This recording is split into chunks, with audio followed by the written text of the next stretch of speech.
October 3, 2011, 6:20 p.m.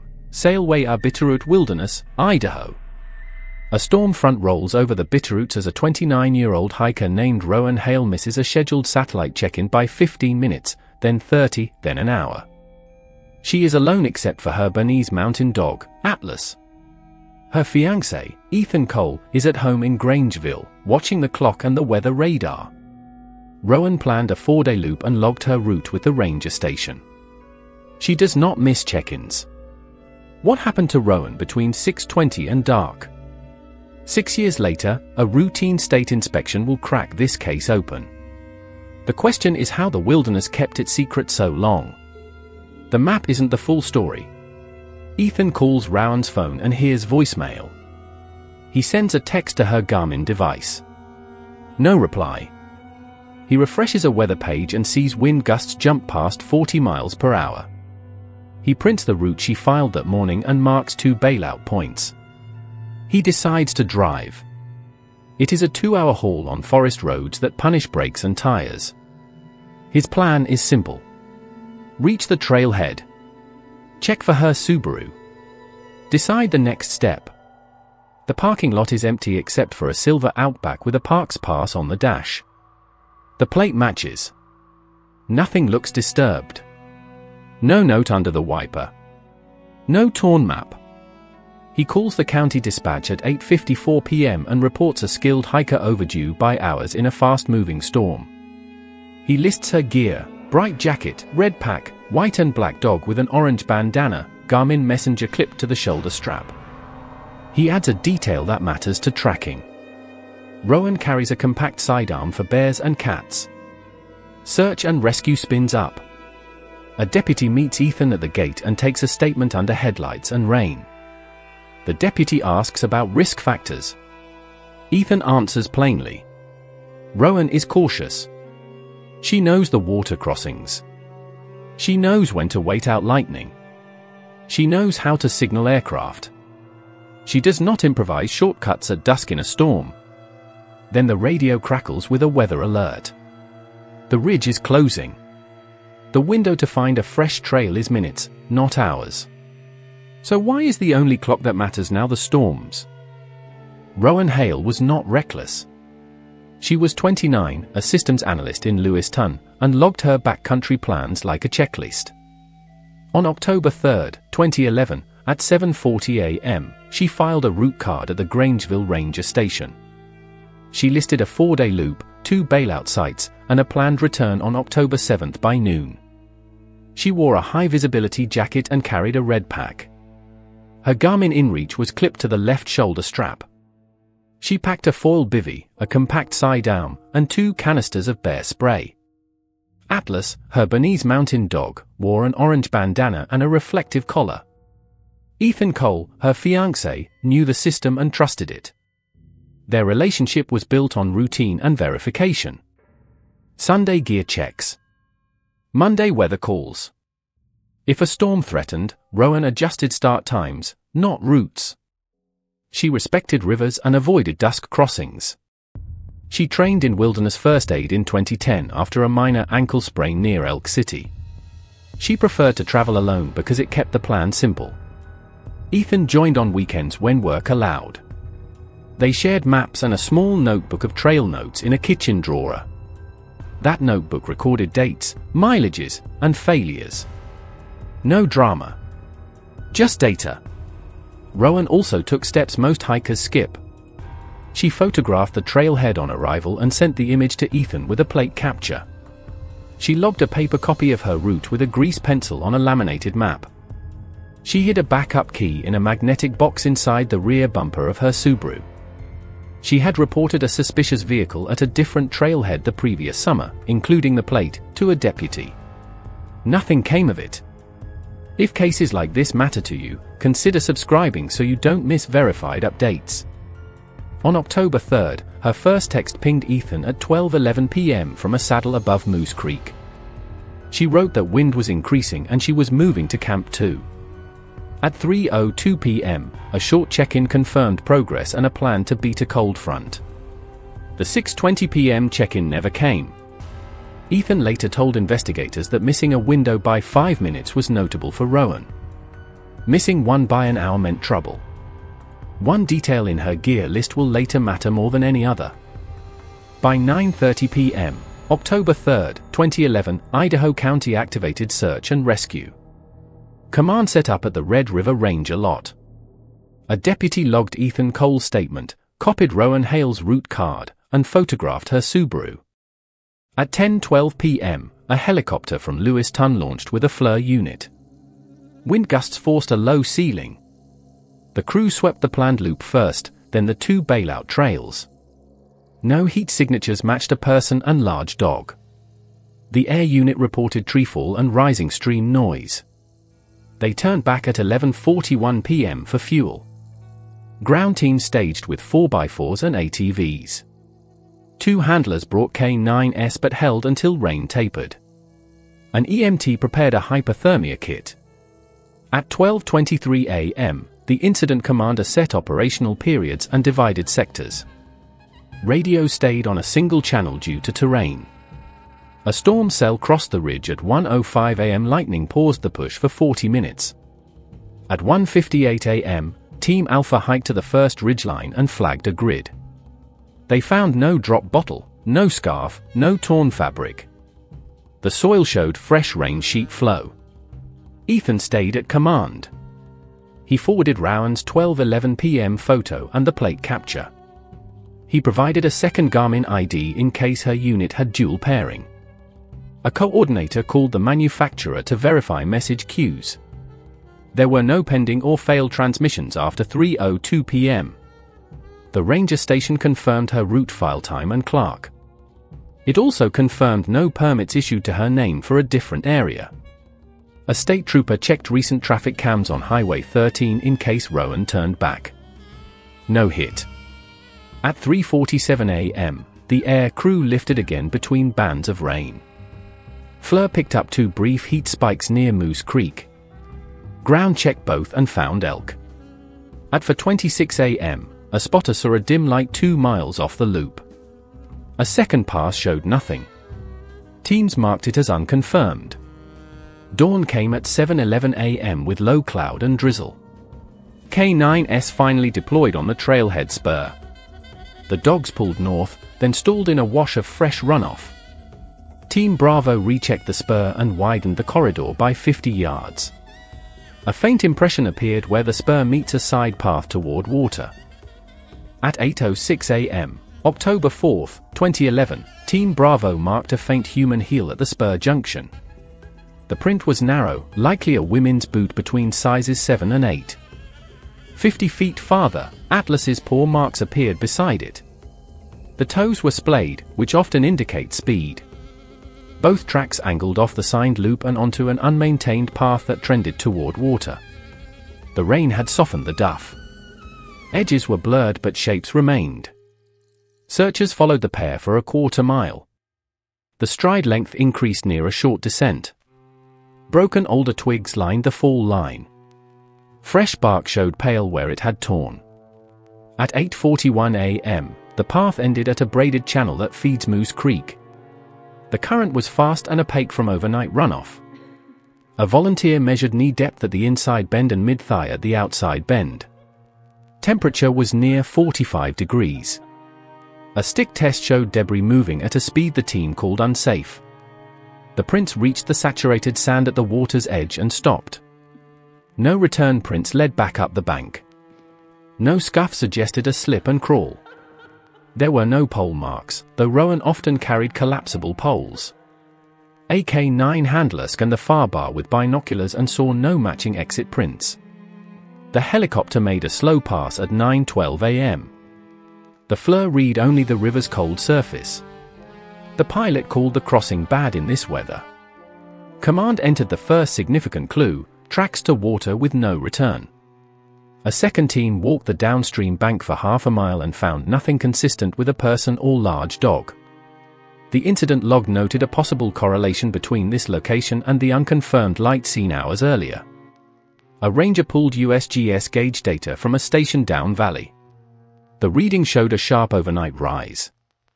The working theory began to pivot. Ethan was briefed at 10:30 a.m. He repeated that Rowan avoided crossings at dusk or in storms. He asked for a check of established camps nearby, not shortcuts. He urged teams to search for a shelter site. The commander acknowledged the point and split resources between river and timber. If the water took nothing back, where did the trail go next? August 14, 2017, 10:22 a.m., Nez Perce, Clearwater National Forests, Idaho. A two-person state crew reached a derelict public-use cabin off a spur near Bargamin Creek. Their assignment was routine pre-demolition inspection before fire season. They checked floor stability, fuel hazards, and wildlife intrusion.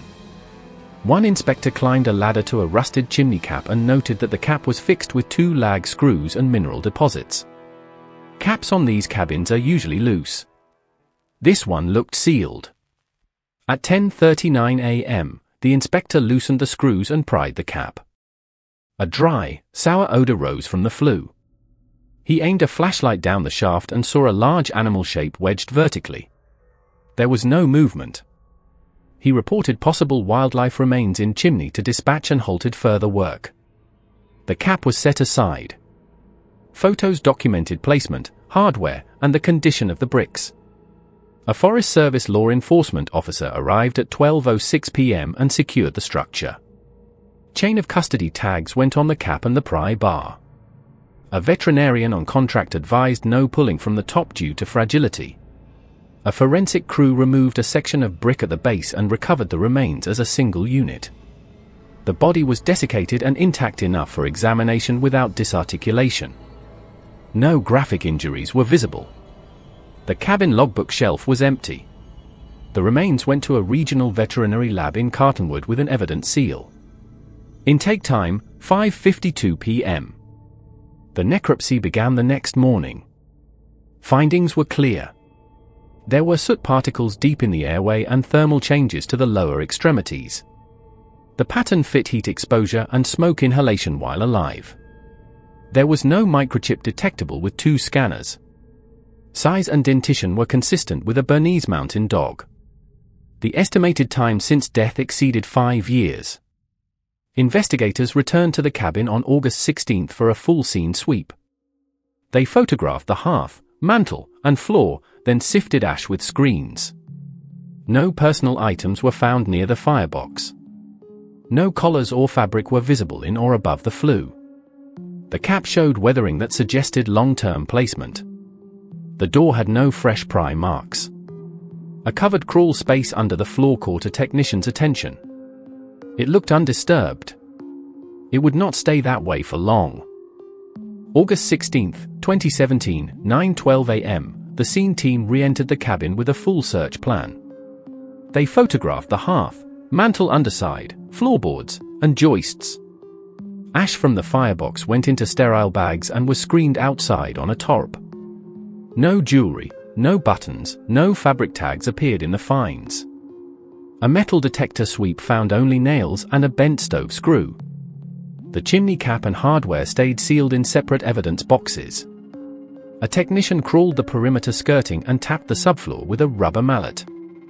One hollow note stood out under the east wall. At 10:06 a.m., they removed a cover board secured with 3 square nails. A rectangle of compacted dust lay beneath. A red hiking backpack was tucked in the far corner, pushed behind a joist and canvas scrap. The bag was coated in grey and smelled of old pine. A photo line documented its position before movement. Chain of custody began at 10:14 a.m. The bag was placed on clean butcher paper. The first zipper opened with resistance. Inside were standard items for a 4-day loop, a foil bivvy, water filter, first aid kit, map case, and spare socks. A folded laminated route showed grease pencil marks that matched Rowan Hale's card from 2011. The Garmin mount strap was present, but the device was not. The compact sidearm was not in the pack. No orange bandana or dog collar was recovered. A second pocket held a small notebook. Pages recorded distances and times from October 3, 2011 up to mid-afternoon. The next page was blank. A pencil stub rode in the spiral. No bloodstaining was visible. Latent prints were unlikely after years of exposure, but the notebook and map case were fumed anyway. The cabin's guest log shelf was still empty. A ranger confirmed that a 2011 logbook should exist for this site. Luminol was used on the floor around the hearth and threshold. Mixed reactions appeared that could be animal in origin due to hunting use. Soil samples were taken from beneath the crawl space opening for later comparison. Outside, a brief canvass of the clearing found no fresh trash or brass. The door jamb showed no recent pry marks. The red pack settled one question and created two more. With no living witness, investigators turned to records. They pulled the cabin's maintenance files through FOIA. A 2011 guest log was listed as issued but not archived. The shelf at the site was empty. A clerk confirmed the form number but could not locate the book. The gap looked deliberate. They compared the notebook from Rowan Hale's pack to her route card. Distances and times aligned through mid-afternoon on October 3, 2011. The next page was blank. The Garmin mount strap in the pack supported the 3:02 p.m. cutoff seen in message logs. The device itself was gone. The veterinary lab released its report on August 17, 2017. Size and dentition matched a Bernese Mountain Dog. Soot in the lungs and thermal changes indicated heat and smoke while alive. No microchip was detected after multiple scans. Investigators distributed photographs to regional clinics and breed clubs. They asked about unique features that could survive drying. It was a long shot that sometimes works. Dr. Marisol Vega responded within a day. She ran a mixed rural practice outside Grangeville. She believed she had treated a Bernese with a rare congenital paw rotation. The year was 2010. The records predated her digital system. She offered to search storage for paper charts and radiographs. On August 19, she located a file under the name Atlas. The owner listed was Rowan Hale. The chart described a mild rotation of the front metacarpals and included two lateral films. The deformity produced a distinctive stance and wear pattern.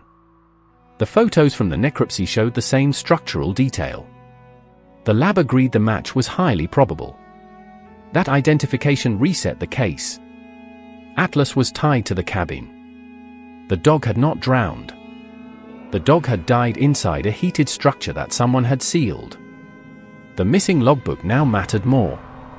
Investigators rechecked the cabin's interior with raking light.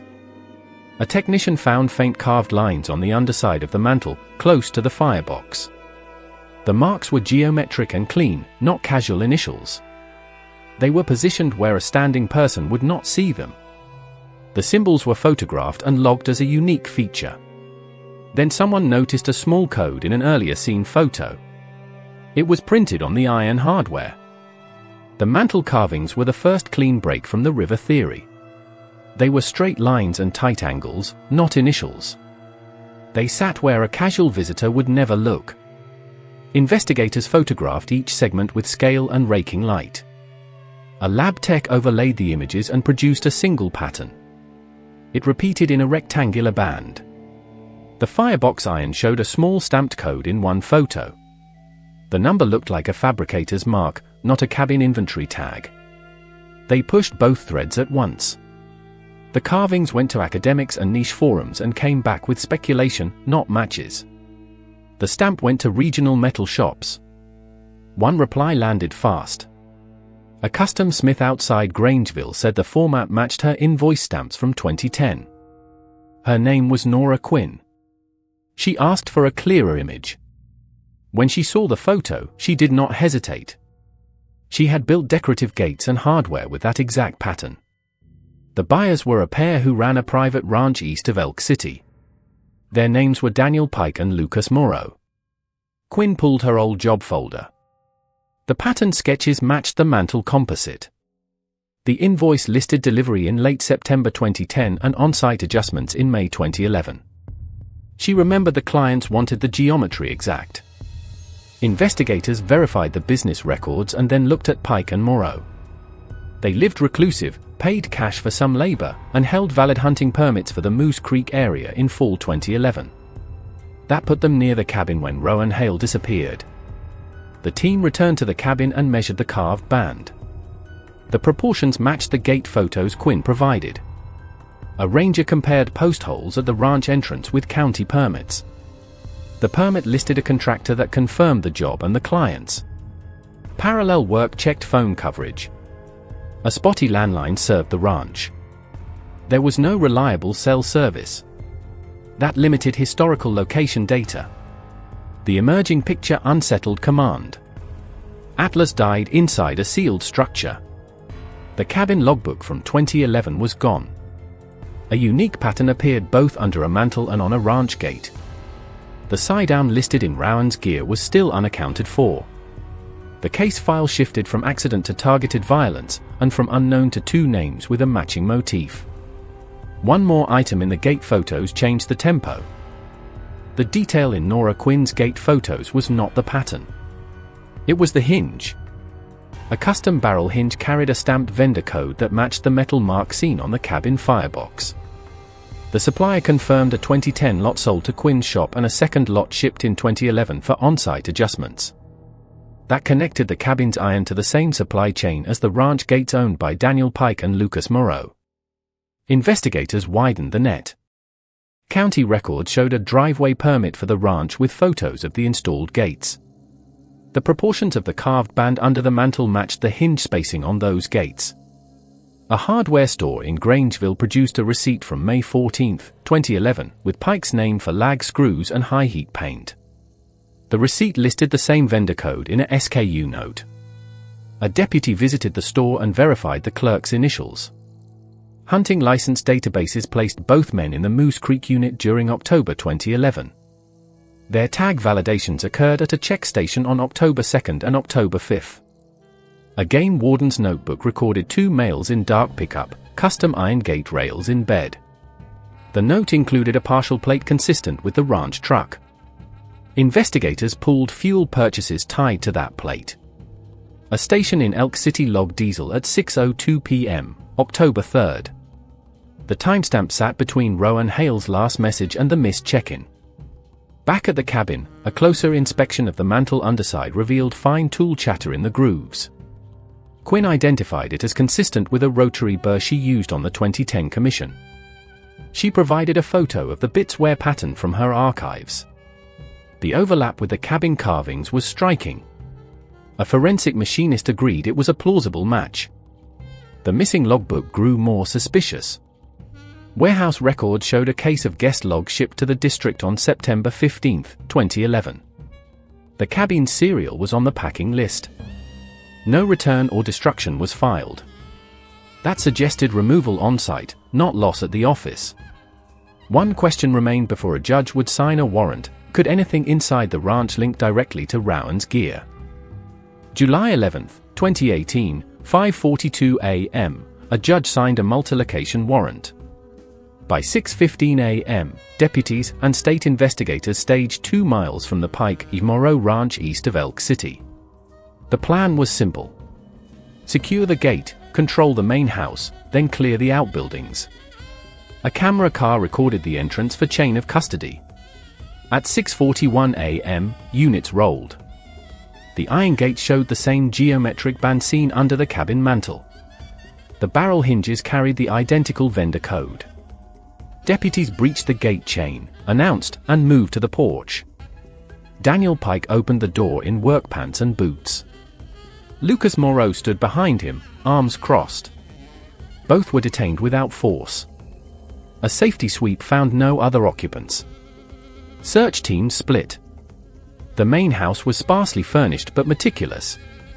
In a bedroom closet, an evidence tech found a bolted floor safe. The warrant covered locked containers. A locksmith assisted. At 7:28 a.m., the safe opened. Inside was a compact handgun wrapped in oiled cloth, a velvet pouch with miscellaneous charms, and a small notebook. The pistol's serial number matched Rowan Hale's purchase record.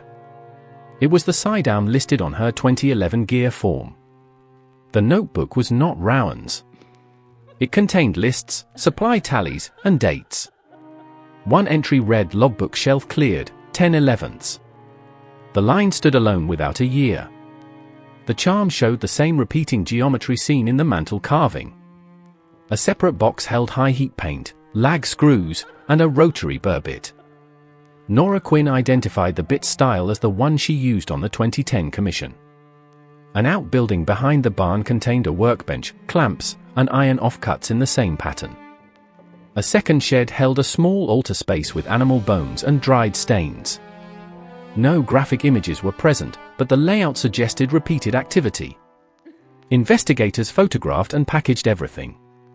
They also seized 2 pairs of heavy gloves with old gouges across the left forearm area. A bathroom cabinet held sterile strips and scar ointment. At 9:02 a.m., a deputy lifted a storage bin and found a guest register with a torn cover. The header matched the Forest Service format used in 2011. Pages for September and October were missing. The find completed the probable cause chain. Then a medic documenting intake photos noticed deep scarring on Pike's left forearm. Booking began at 10:11 a.m., July 11, 2018. Both men were Mirandized. Lucas Moreau asked for a lawyer and stopped talking. Daniel Pike agreed to medical photographs before transport. A jail nurse documented deep, crescent scarring on his left forearm. The pattern measured 4.1 inches across at its widest.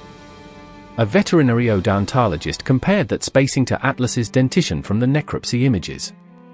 The measurements were consistent with a large Bernese bite. Detectives opened with the gun. The recovered compact pistol matched Rowan Hale's purchase record and serial number. They showed Pike the sidearm and the guest register. The torn register bore Forest Service headings used in 2011. Then they placed photos of the mantle carvings beside the ranch gate pattern. Pike watched the layout for nearly a minute and said nothing. When told that logbook shelf cleared, 10/11 appeared in the seized notebook, he asked for water. The interview shifted to times and locations. Investigators presented diesel receipts, the hunting tag validations, and the 6:02 p.m. Elk City fuel timestamp.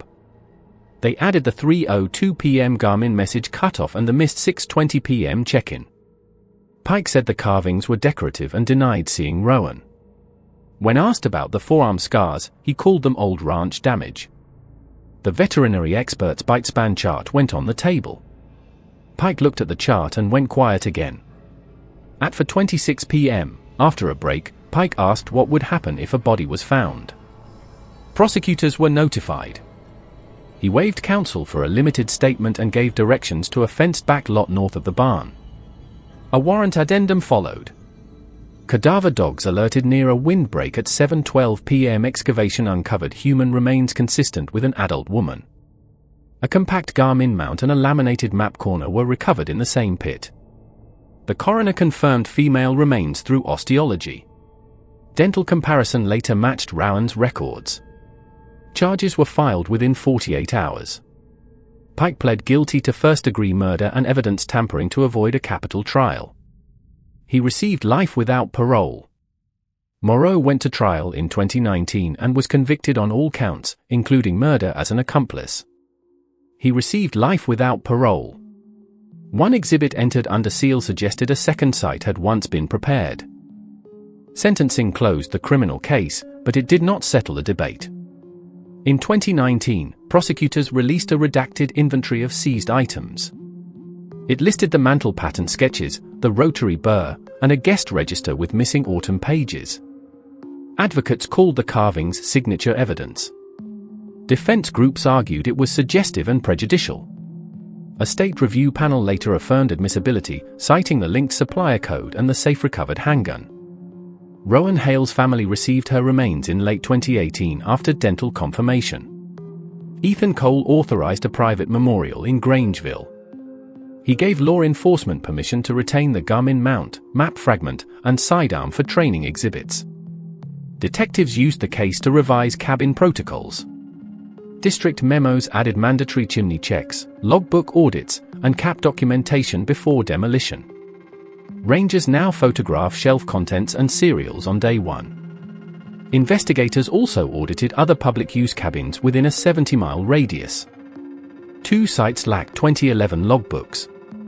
One was later located in a maintenance shed with water damage. The other never surfaced. Crews rechecked hearths for hidden markings. None matched the Pike and Morrow motif. The ranch property was searched twice more after anonymous tips. No second burial site was found. A sealed exhibit from Pike's plea, believed to reference prepared ground, remained under court control. Appeals followed routine paths. Morrow's counsel challenged the warrant scope and the bitespan testimony. The appellate court upheld both. It found the diesel receipt, hunting tags, and guest register sufficient for probable cause. It described the veterinary comparison as limited but corroborative, not standalone. The Attorney General's office cited the case in guidance on mixed trace scenes, where hunting residue complicates luminol and DNA interpretation. Dr. Marisol Vega digitized her paper archives and created a searchable index for congenital anomalies. Nora Quinn archived her pattern books and adopted a new practice. Each commission now receives a unique internal code and client photo log. Both later spoke to a ranger training class about small, durable identifiers that outlast weather and time. Ethan moved to a different town in 2020 and kept Rowan's maps. He declined interviews. He asked that Atlas be named in agency training slides about chimney inspections. The slide carries 2 sentences: check the cap, check the crawl space. One unanswered question still hangs on the record: who removed the 2011 logbook, and when?